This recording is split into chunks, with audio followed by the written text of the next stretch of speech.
بسم اللہ الرحمن الرحیم۔ السلام علیکم، میں آپ کی اسلامی بہن، آپ دیکھ رہے ہیں چینل اپنے لیے۔ دوستو، میرا آج کا موضوع ہے قبروں پر کلام پاک کا لکھنا۔ جب انسان مرتا ہے تو اس کے اوپر کچھ لوگ پھول نہیں ڈالنے دیتے، وزن ہو جائے گا میت پر۔ کوئی مردہ کے ساتھ عہد نامہ رکھ دیتے ہیں بخشش کے لیے، کچھ کچی اینٹوں پر جو کلمہ طیبہ لکھ دیتے ہیں جو قبر میں رکھی جاتی ہیں۔ حیران ہوں کیا شہر میں بستے ہی نہیں لوگ، حیران ہوں کیا شہر میں بستے ہی نہیں لوگ، آواز تو دیتا ہوں سنتے ہی نہیں لوگ۔ دوستوں، میں قبرستان گئی، داخل ہوئی تو سینکڑوں قبریں بنی ہوئی تھی۔ مجھے اپنے والد صاحب کی قبر پر جانا تھا جو کہ قبرستان کے درمیان میں تھی۔ یہ خاموشی کا شہر دکھائی دے رہا تھا۔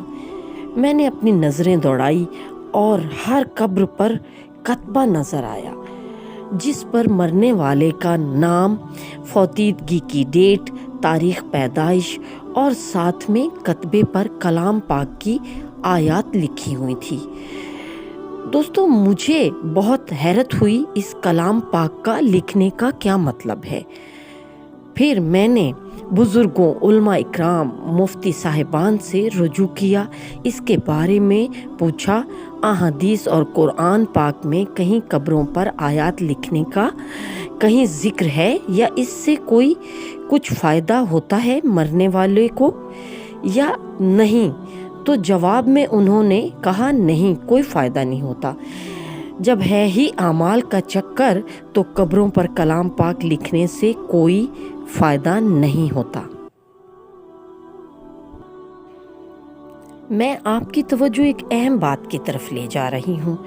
ہم لوگ بغیر سوچے سمجھے، دیکھا دیکھی کام شروع کر دیتے ہیں اور اس پر دھیان نہیں دیتے، توجہ نہیں دیتے، سوچ بچار نہیں کرتے۔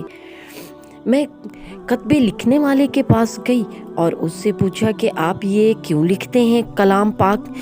تو انہوں نے کہا کہ ہم لوگ پیسے لیتے ہیں اور لکھ دیتے ہیں، لوگ لکھواتے ہیں۔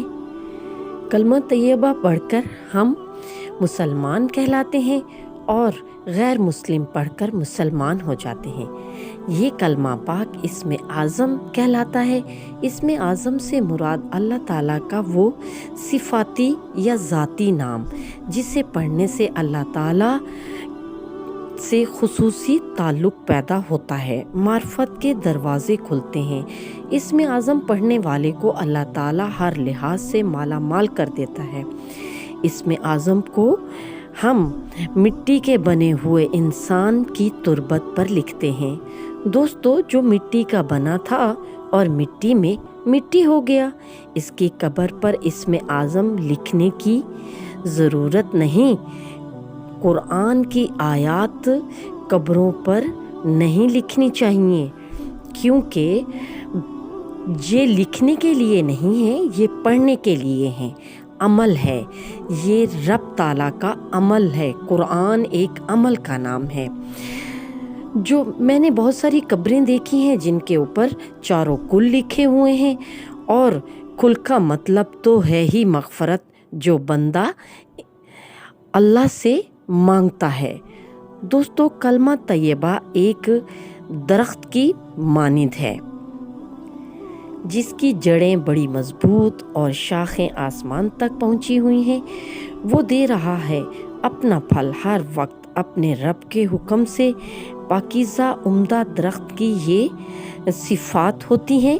جڑیں کافی گہری ہوتی ہیں، تند و تیز آندھی بھی اس سے اکھاڑ نہیں سکتی۔ اس کی شاخیں خوب پھیلی ہوتی ہیں اور اونچی ہوتی ہیں۔ اس کا سایہ بھی گھنا ہوتا ہے۔ اس کا پھل بکثرت اور پھل دار بھی ہوتا ہے۔ اس کا پھل مقدار میں زیادہ ہوتا ہے اور ذائقے میں لذیذ ہوتا ہے۔ ایمان بھی ان تمام خوبیوں سے متصف ہے۔ دوستو، جہاں کہیں بھی کتبے لکھنے والے بیٹھے ہیں ان کو اس سے روکو کہ کلام پاک کو لکھنے سے روکو انہیں۔ اس کلام پاک کو اللہ پاک نے جبرائیل امین کے ذریعے زمین پر اتارا ہے، مختلف مناسبت کی مطابق صورتیں نازل فرمائی ہیں، اور انسان ایک کھنکتی ہوئی مٹی سے بنا ہے۔ کچھ دن کے لیے مٹی کو پانی میں ڈال کر رکھ دیں، مٹی سیاہ بن جاتی ہے۔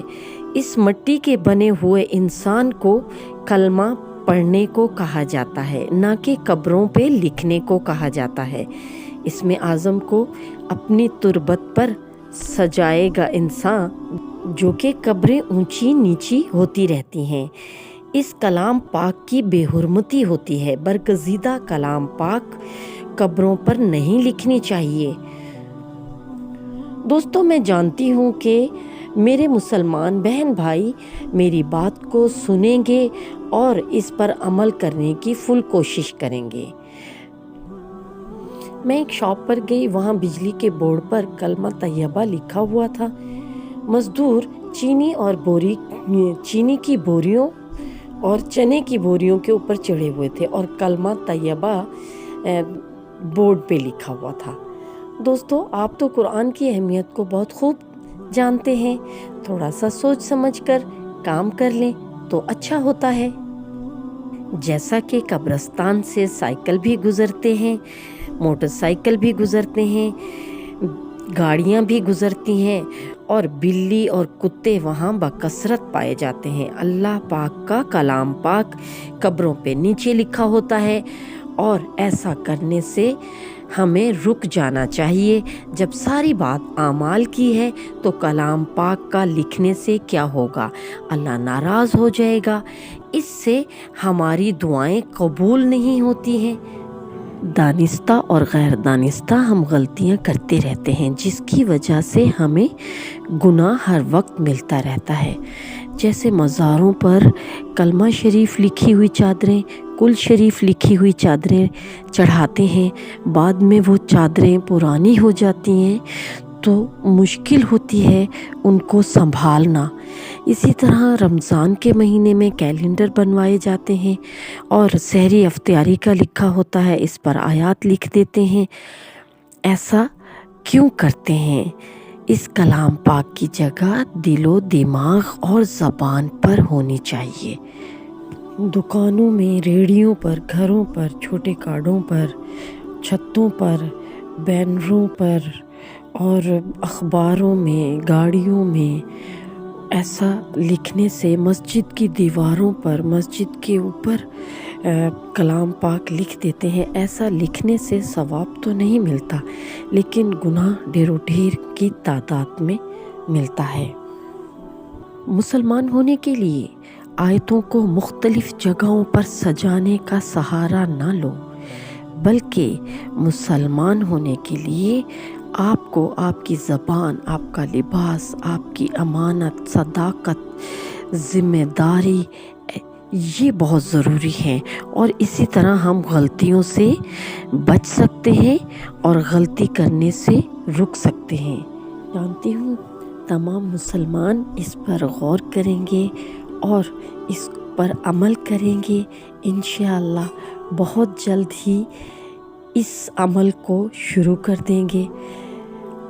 میری یہ ویڈیو اگر آپ کو اچھی لگی ہے تو اس کو لائک کر لیں، اور میرے چینل کو ابھی تک اگر آپ نے سبسکرائب نہیں کیا تو سبسکرائب کر لیں، تاکہ آپ اچھی باتوں کو سننے سے محروم نہ رہ جائیں۔